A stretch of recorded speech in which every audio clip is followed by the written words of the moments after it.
What's going on, everybody? This is Dan Moonshine. Welcome to Moonshine Talking, my little corner of the internet where I discuss all things metal, pro wrestling, movies, entertainment of all stripes, and whatever else comes to mind. And today, this one's kind of a sad one. I felt compelled to do it. Didn't have to, but I wanted to talk about a wrestler that just passed away. For those of you who don't give a crap about wrestling, then I'll see you next time. But otherwise, if you stick around, I hope to enlighten you, educate you, potentially entertain you, all the while giving tribute and paying homage to a wrestler who was very, very influential on me as a person, somewhat as a talent, and on a great, great many people, probably an entire generation that were raised around wrestling or came up in the business. Probably he's had an influence on them in one way or form or fashion, in some way or another. Uh, but the gentleman I'm talking about is Sabu. For those of you who are not aware of who Sabu is, he's a professional wrestler from the Michigan area. He was a he was a not so much a second generation wrestler, but wrestling was in his family. He was the nephew of the great original Sheik Ed Farhat. If you're not familiar with who the original Sheik was, he was a wrestler in the golden age of wrestling, back when wrestling was still on black and white television, when it was territorial. He was primarily, but not exclusively, a wrestler in the Michigan area, and he terrorized people for decades. He he had feuds with every big name in the business that you can imagine, but most notably probably his feuds with George Steele and Bobo Brazil, his matches with Mark Lewin. But he's wrestled with everybody. He was a wild man. He did obviously being the Sheik, he did an Arab gimmick. I believe he was one of the first people that incorporated throwing fireballs at people during or after his matches. Most of his matches were bloody spectacles. They were just very sloppy brawls. He would use a spike on people. Again, I don't know if he was the first one to incorporate that in his matches, but he certainly, if he wasn't, he was somebody who popularized it, and this is probably a theme here. And he influenced a lot of people, from everyone from Kevin Sullivan all the way to my buddy Joe Kabibo, the Almighty Sheik, who actually got his name from the blessing of Sabu, and he knew him pretty well, and he became the Sheik at again he got the blessing of them to do it, but that's neither here nor there. Um, but he passed away on May 11th. He was 61 years old. Nobody really knows the cause of death yet, which I'll get into in a little bit. But as far as kind of give you a little bit more of the background of the man, he got into the wrestling business in 1985. He was trained by his uncle, the Sheik, uh, and he would drive him around. He would be his second as far as somebody who would walk out to the ring with him. And eventually, he started to branch out onto his own, started working matches, and eventually building up his name, getting getting a little bit of credibility. But it was probably around the early '90s is when people started to really take notice of him. Because much like with the music scene, back in the pre-internet days, a lot of wrestling, particularly on the independent level or the underground level, it was all through you would be exposed to different regions of the country through the tape trading and even the world, I would say, go expanding even further on that. There were tape traders, companies like RF Video were really popular as far as getting stuff from. You get stuff from Japan, you get stuff from Germany, you can get all these compilation tapes of various promotions from all over the world, Mexico, Europe, all different places there, Canada, all the independents in America, anybody who would film their stuff and it had any sort of notoriety, you would go through a tape trading community and find the stuff. You'd have fanzines, you'd have pen pals, and you'd meet up with people at shows and stuff like that and trade information. People would communicate back and forth, very similar to the way that the underground community does in metal and music in general. It was no different in wrestling. So around that time, you started hearing about these matches. People started hearing about these matches with this wild man Sabu, who he was taking on he was going right down the same path as his uncle, and he was a wild man. He was unpredictable. He would do all these crazy things. He would bring tables into the ring and put people through them. He would put tables set them up on the outside and put people through them. Sometimes a table wouldn't break, and he would punish himself by diving through it himself. And sometimes they'd break, sometimes they wouldn't. And he was just crazy. He would stab people with spikes. Everything was a wild, bloody affair. He would do these crazy flips and dives and moonsaults all over the place with no regard for his body. Just complete reckless devil may care attitude that he had. And you started hearing about this. People started hearing about this, and you started hearing about his legend start growing. And he would have these matches with guys like Jerry Lynn and Al Snow and Lightning Kid, Sean Waltman, better known to most people as X Pac, and a whole host of other people, Terry Funk. And then he'd go to Japan and he would have these crazy barbed wire matches at a company called Frontier Martial Arts Wrestling.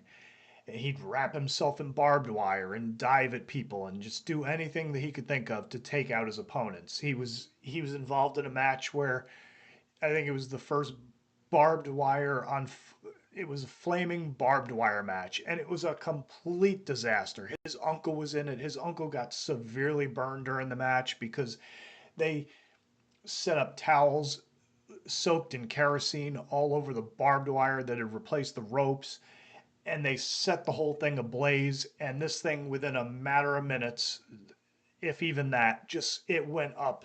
It was an inferno, and there was no controlling it. It's fire, for crying out loud. So he just, but all of this stuff, point being, is that it just cemented his legacy. And then eventually there was this little company in Philadelphia, Pennsylvania, Eastern Championship Wrestling. They had brought in a guy by the name of Paulie Dangerously to start doing the booking and the matchmaking. And he started bringing in this talent. And he somewhere along the way he caught on. He Sabu came onto his radar, and he brought him in, and he more or less, at a certain point, he was like the centerpiece attraction of the promotion for him. He managed him. I think he was one of the last people. If you know Paulie Dangerously, Paul Heyman, if you're more of a modern wrestling fan, if you watch it at all, he was one of the last people that Paulie Dangerously managed. I think technically he was probably the last person that Paul E. Dangerously, the character, managed. But of course, Paul Heyman went on to WWE and managed other people later in his career. But he was very much a centerpiece of the Eastern Championship Wrestling, which became Extreme Championship Wrestling. And Sabu was probably one of the greatest poster boys for extreme that you could come up with in that era. I mean, everything in the 90s, particularly the mid and late 90s, everything was extreme. And you had this crazy wild man with scars all over his body, dressed like a genie, and throwing himself all over the place, setting up chairs in the middle of the ring and jumping off them to hit his opponent with karate kicks and clotheslines, or leap to the top rope and flip himself either in or around or out of the ring. It was just wildness, and he was a complete enigma because he never spoke. So you never got that aspect of him showcasing his personality through talking to people, and, as they say, talking people into the building. He did it all through sheer force of will and violence. I mean, that was his entire MO. His calling card. That was his aura. That was the charisma that he brought. That was how he drew money, and that's what he did. And it was around this time where I became aware of him, not through the tape trading like a lot of the older heads did, not through growing up in the Michigan area, in the Great Lakes area, following the independents there. I found him through growing up in New York, having access to cable, having a satellite dish. We were very fortunate to have that, so I got to watch a lot of like off-brand stuff. And one of the things that I found one late night scrolling through the television, Friday night at 2 in the morning, was ECW, and I saw a couple of matches with him. I think there were clips of one that he had with a young Stevie Richards. There were clips of another one that he had with a guy by the name of Mr. Hughes. Real hardcore wrestling fans will know who that is. Uh, and he was just fascinating. They did a video package of him working with Cactus Jack. Cactus Jack was another wrestler, another gimmick, one of the gimmicks of Mick Foley. Very much another one who I had been drawn to throughout the years. Just a wild, unpredictable style, very menacing promos, and just of course, most people know who Mick Foley is. They know his career and his legacy and all that sort of thing. But back then, he was still kind of like an outlaw, and ECW was considered an outlaw promotion. It wasn't one of the majors. They didn't have a big budget. Everything was DIY. It was very, very underground, very punk rock, label it whatever you will, but it grew and it developed this rabid fan base. And through watching that, and through watching him, and seeing how the crowd interacted with the wrestlers and the wrestlers with the crowd, and all that sort of thing, it was all kind of like a perfect storm. And where I was at a point in my life where I was really not a big wrestling fan anymore, it was something that, even though I had always wanted to do it my entire life, it was my childhood dream. I fell out of love with it, and there was a point where I was even kind of embarrassed by it, where like maybe chicks wouldn't think I was cool, women wouldn't think I was cool. I wouldn't get to go on many dates if I was always talking about wrestling and that sort of thing. So I stopped watching for a while, and I mean, in fairness, at the same time, it also got kind of lame. So it was just something that I didn't really watch a lot, and all of this all came together at the same time where it got me back into it. It got me back into wrestling, and Sabu was a big part of that. So much so that when I was in college, I did a research paper on him. I had a creative writing class, and I forget what the subject was, but I did an entire paper on Sabu and how fascinated I was with him, his work, the violence, the reckless attitude, just everything about him and ECW. Like, I was total ECW mark. I was just all in, like super fan to the gills. And some of the people in my writing group were either horrified or could have cared less. They were indifferent to it, and some people suggest I just go sit in an ER if I was so enamored with blood and violence and that sort of thing. But yeah, it was just, point being here is that, yeah, he was a big part of me getting back into wrestling, and it eventually took me on the path that I took, and I ended up searching out different wrestling schools while I was in college, and then I found the school that I went to, and then, and then I was off to the races, and I got to live my childhood dream, for a great many years, for at least a extended period of my adult life. And yeah, that was kind of a lot of it. That was a big part of it for me. But anyhow, so that kind of give you the background, like kind of what it means to me. And but as far as, in a broader scale, what he meant to the business is he had like I say, he had an innovative style when you got past just the violence and the brutality, and there was tons of that. There was his barbed wire matches, not only in Japan, but in America, particularly with Terry Funk. His Stairway to Hell matches with the Sandman were brutal and just sick. You know, not sick in the way people use it nowadays, just the brutality and the violence and some of the stuff that they would do with the ladders and the tables and the barbed wire and even going back to the Born to Be Wired match that he had with Terry Funk, that was really notable because Sabu was known he would get cut up and he would just crazy glue. He would put super glue on his wounds to close them up. But in this particular match, he's working with Terry Funk, and he'd set up a move that he would do in the corner that he did 1,000 times if he did it once. He would set up a chair. He'd he'd back his opponent into a corner, set the chair up. He'd run cross corner, come back, launch himself off the chair, and usually hit a karate kick of some kind, a clothesline, a splash, something like that. You know, something where he would have his opponent trapped in the corner, and he could put some damage on him, get some punishment in, you know, get some offense in.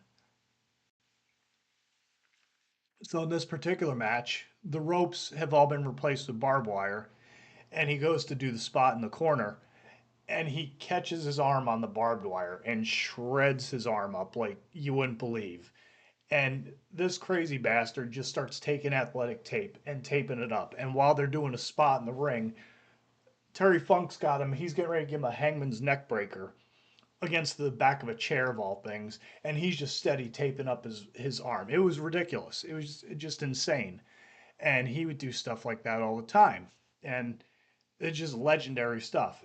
But besides that, he was very athletic. He was very innovative in that regard.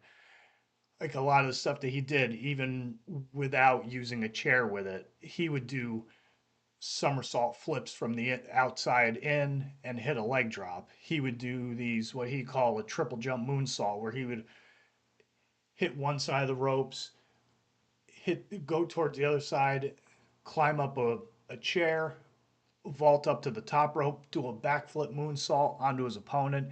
He would do that to the outside sometimes. Sometimes he'd do it through a table.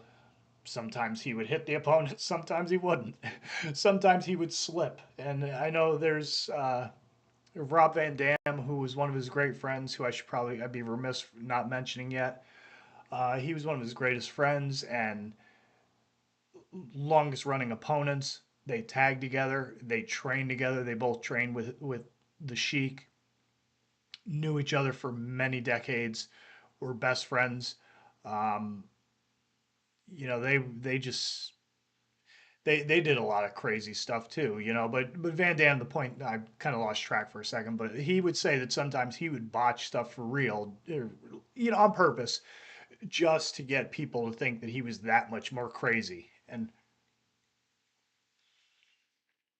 maybe he did, maybe he didn't. But sometimes I think Sabu was a bit of a botch machine, and but it still it led to it furthered his appeal to a great many people. Like I remember one time they did a Raw invasion, ECW did of WWE, and he dove off one of the Raw sign that they had at the Manhattan Center, and it looked like he slipped off of it, and he almost missed everybody there. And I just can't imagine that you would do that to yourself, where you would completely miss an entire group of people when you're diving off like a 15-foot structure just to make yourself seem that much more unpredictable. So I don't know. I might dispute that a little bit, but that's neither here nor there. But yeah, he was. I would say an entire generation was probably inspired by a lot of the stuff that he did. Coming up on the indies at the time that I did, there were lots of guys that were using chairs and incorporating those into their matches to throw themselves off of them, to hit moonsaults. We had a couple guys down here. Goes One guy goes by the name of Sideshow now. He used to go by OG Scarface. He would do a lot of the. He would do the spot where he would set the chair up on the inside and do a dive onto his opponents on the outside. We had another guy named Albino. He calls himself Naftali now, or he did until he stopped wrestling. And he'd do a triple jump moonsault. He'd do a lot of that same acrobatic style that Sabu did. even though he was a big influence on me, I can't say that he really influenced my in ring style because I was never very athletic like that. I always hated going backwards. So moonsaults were never anything I ever got the hang of. Anytime I tried to do anything where I was going backwards, I'd almost kill myself. So I just figured, well, okay, maybe I should work on this. But for the most part, I had my limitations. Um, One time I did try to do a dive. I probably did pay homage to him greatly by botching it and almost killing myself diving to the outside. If you want to go check my YouTube channel, go check out Moonshine McCoy versus Nasadam. It's you can see a perfect example of me not hillbillies not being able to fly. But yeah, an entire generation probably grew up inspired, influenced, for better or worse. A lot of the modern American hardcore style, I would say, is he was probably a trailblazer for that. Some people would consider that a dubious distinction, if not a dishonor. But I think he enjoyed it. He enjoyed the violence and presenting wrestling as combat, and that's the way it should be. Whether you agree with all the barbed wire and the fire and this or that, you think it's garbage wrestling or whatever the case is. Nonetheless, regardless of all that, he was somebody who did it and inspired a lot of people. You can have your opinions one way or the other about it, but it is what it is. So yeah, so that's kind of like it kind of give you an idea of his influence. And actually, another funny story. Kind of just thinking about stuff here. Um, I can remember being at Malenko's, and as a lot of you know, if you're wrestling fans, Dean was really, really like extremely tight with Chris Benoit. I know a lot of people don't talk about him anymore because of what he did to his family. Uh, but one time I was learning this move where basically it was. This will get kind of nerdy wrestling talk here, but just bear with me. So you do like a shin breaker. What you do is you take your opponent, you take their leg, you hook it like this, and then you lift them up and you drop it against your own knee. And that's designed to weaken the person's knee.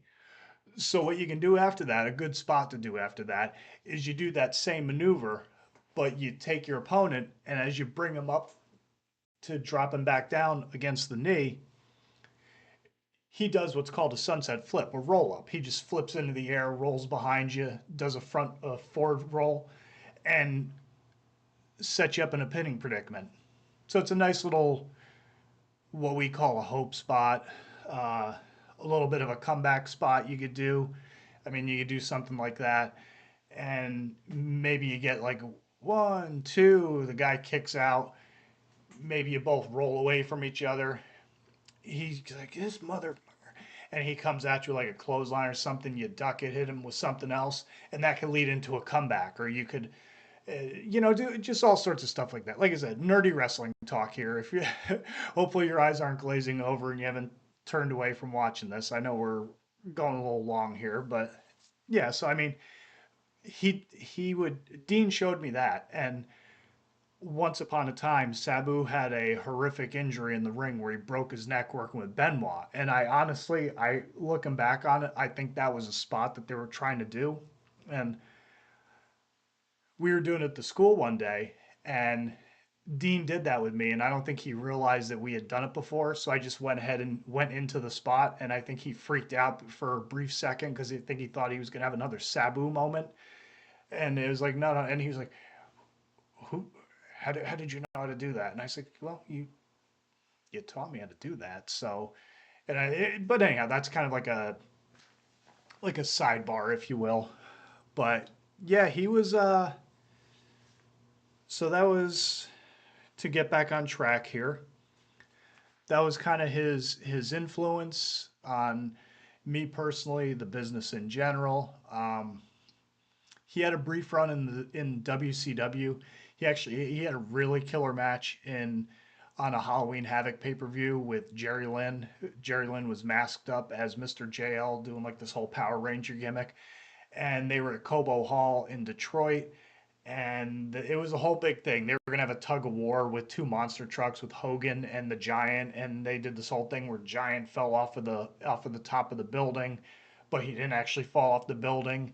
And then he comes back at the end and him and the frickin' I think Ron Reese the Yeti comes out dressed up like the Mummy or what have you, and he's like dry humping Hogan. It was a disaster, but a very notable thing.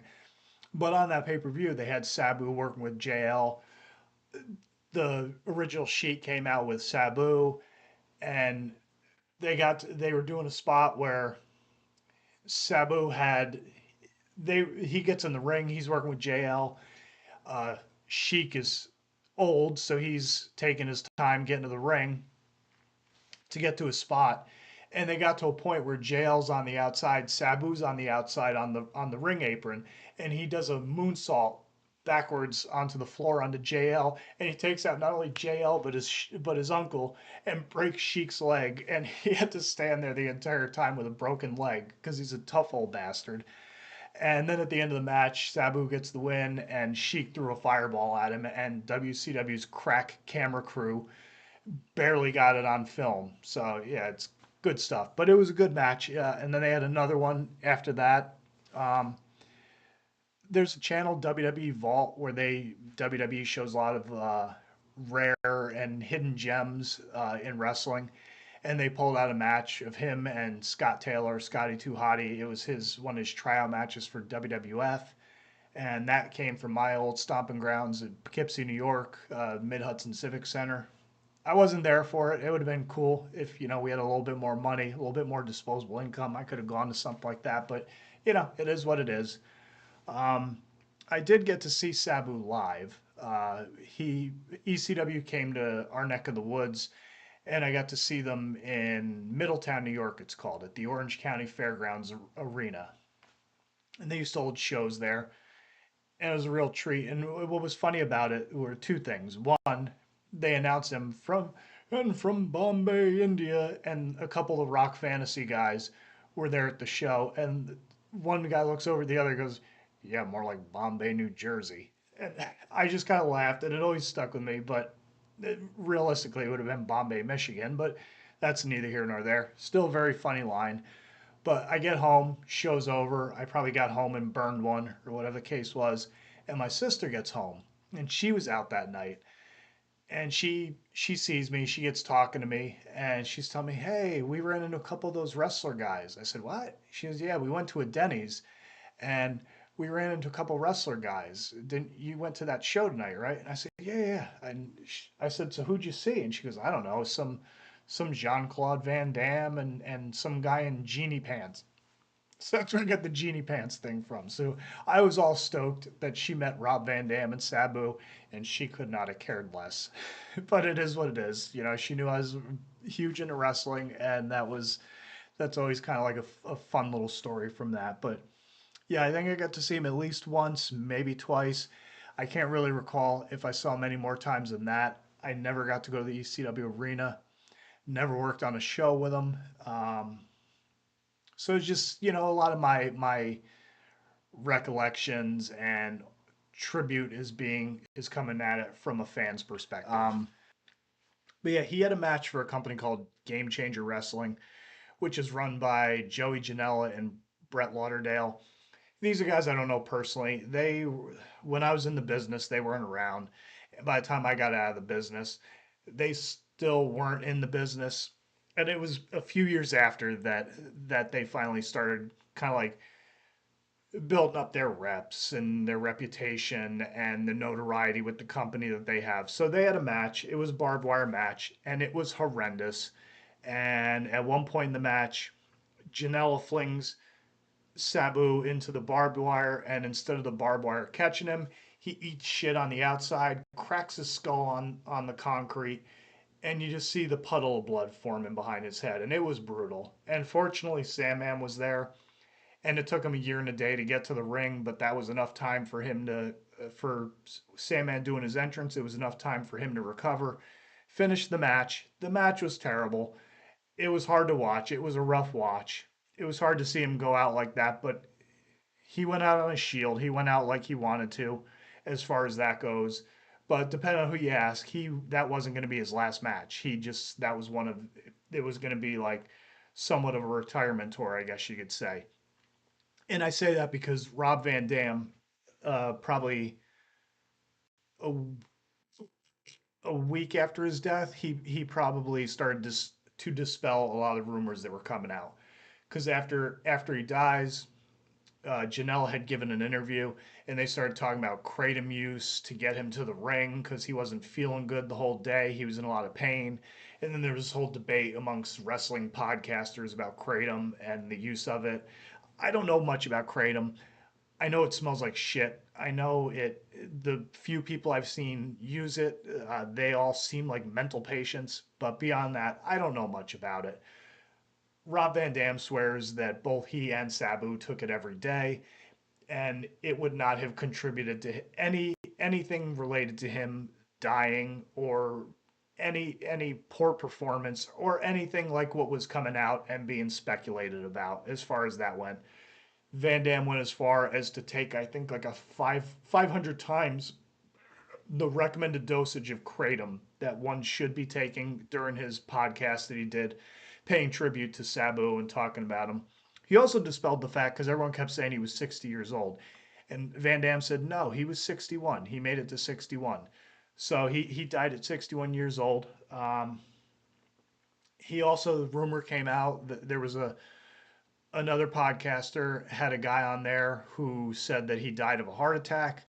And Van Dam dispelled that rumor as well. He said nobody knows what he died of because I want to say his ex-wife has the either, and I apologize if I'm getting it wrong or however it works, but the power of attorney or the ability to release any death records or anything like that. She's the one who has all that stuff. So, and she's not giving it up. I don't even think she lives in the country. If I'm not mistaken. And Van Dam was trying to, I think he was trying to encourage her to allow all of this stuff to go forward and to kind of not just let whatever legal wrangling goes on when somebody passes. I think she's kind of like the linchpin to it. And from what Van Dam was saying, she's not really budging as far as really doing anything to move matters along. So I don't really know what's going on with that, but that was at least according to Van Dam. That's what he was talking about. Um, and and yeah, overall, so I mean, beyond that, it's all just conjecture and speculation and rumor and innuendo about what happened to him. But I mean, really, 61 years old, worked himself literally to the bone, had tons and tons and tons of ridiculous amounts of injuries. I saw a video with him on Dr. Bo Hightower, who's a celebrity chiropractor. He had him on his thing, and he could barely move at the time, and he was all jacked up. He had a hip replacement surgery done, which he said did wonders for him. But even that last match, you could see how bad he was walking around. You could see he was having a hard time walking, which the apparently he said his knees were bothering him the day of the show and his feet were bothering him and he was just having a hard time getting around. But overall, he was he was it's a loss for the business. I mean, he was innovative and he was definitely a trailblazer. I know Van Dam said that they at some point had planned on having a final match between the two of them. That would have been interesting. I don't know if he had plans for other matches with other people, maybe Sandman somewhere, but it's kind of one of those things where when guys hit a certain age and they're well past their peak, you almost kind of wish that they wouldn't do stuff like maybe they would just come in and do appearances. And I know he was doing a lot of the wrestle cons and stuff like that. And after a certain point, when you've beat up your body enough, it's kind of like I get it. I personally I would love to wrestle one more time at the very least, and just because the way I personally went out wasn't the way I would have wanted to go out, but you can't change the past. your long-term health and well-being is way more important than going out there and getting the rush of a crowd pop. You know, not that I would get a crowd pop, but you know what I mean. It's just one of those things where you have to weigh the risks and rewards of these things, and you know it you just don't want to see guys who you grew up watching and you're fans of. You don't want to see them do that sort of thing. I mean, I've seen a couple. Like I saw Dynamite Kid back in the day, and some of his last matches were they're just sad. I mean, he was a broken down human being, and he could barely move. And I know it was like one last payday, and that's kind of the one thing I will criticize as far as that whole thing, because I did hear the interview about with Janelle talking about we were just trying to get him one last payday. And it's like, that's that outlaw mentality, that indie horseshit mentality that is way too prevalent in the industry nowadays, where it's like, that's great. But, and everybody said, oh, he's a grown man. He would have done what he wanted to. And it's like, well, yes and no. If he wanted to go out there, there wasn't much that anybody could do to stop him from going out there. If he was, but that's true. But at the same time, it's not true. Because if the promoter came up with an alternate version, an alternative to him going out there and risking life and limb in the ring, then no, he wouldn't have gone out there and worked the match. You know, and that's the same for a lot of different people. That's where I think some people, at least in my opinion, I think some people get it wrong. Like, no, the promoter, if you're working for a promoter and they tell you, yeah, you're not working tonight, you're in no shape to wrestle tonight, then it's it's their ring, it's their show, it's their building until the time that they've paid for and has been allotted to them has worn out. It's their building. They can tell you whatever. They are your boss at that point in time. And if they tell you, no, you're not working, I'll pay you what I promised, but you're not working tonight. We'll have you go out there. We'll have you do a little speech. We'll have this one come out here, do a little bing bang boom. Maybe he'll like kick you in the nuts, and you double over. Brother, come in here and slide into the ring, take his place. We'll go into the deal. Bing, bang, boom. Maybe you come out towards the end, throw a chair at him, or whatever the case is. I'm using this as an example, but this could be applied in so many different ways. But again, just my opinion, just stuff from a guy is, who was and is a complete indie nobody, who never made it anywhere, but I was in the business. I like to think I do have somewhat of a mind for the business and the psychology of it, and that's at least to me. That's what I would have done. That's where I think some people get it wrong, where they've gotten it wrong as far as this whole thing goes. But again, it's just my opinion. Yeah, he was overall he was innovative. He was a trailblazer.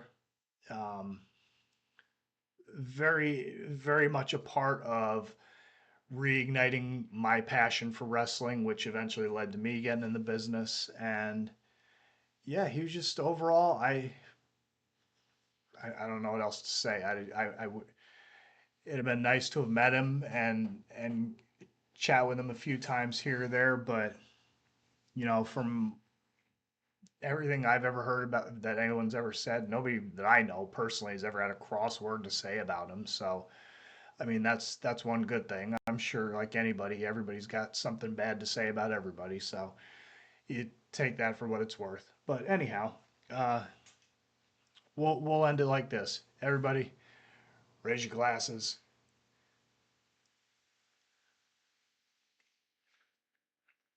Mine just water, but it'll do just the same. And I don't have a 10 bell salute to give him, but rest easy, Sabu. You're the man. You're awesome. You were very. He was very influential in for a lot of people. That's the best thing I can say in the wrestling business, to have a legacy like that. I mean, that's all most people could ever ask for, and he certainly had that in spades. So yeah, he definitely he left his mark, and that's sometimes in wrestling or any form of entertainment. If you can do that, then you've accomplished something. I would say it makes it worth it. It should make it worth it to you. made it worth it to somebody. You know, people go out and pay their money, and they're still, you know, they're talking about stuff that, if they're talking about stuff that you did 20, 30 years ago, then you did something right. So, yeah, he did something right. And yeah, he was awesome. So, yeah, that's that.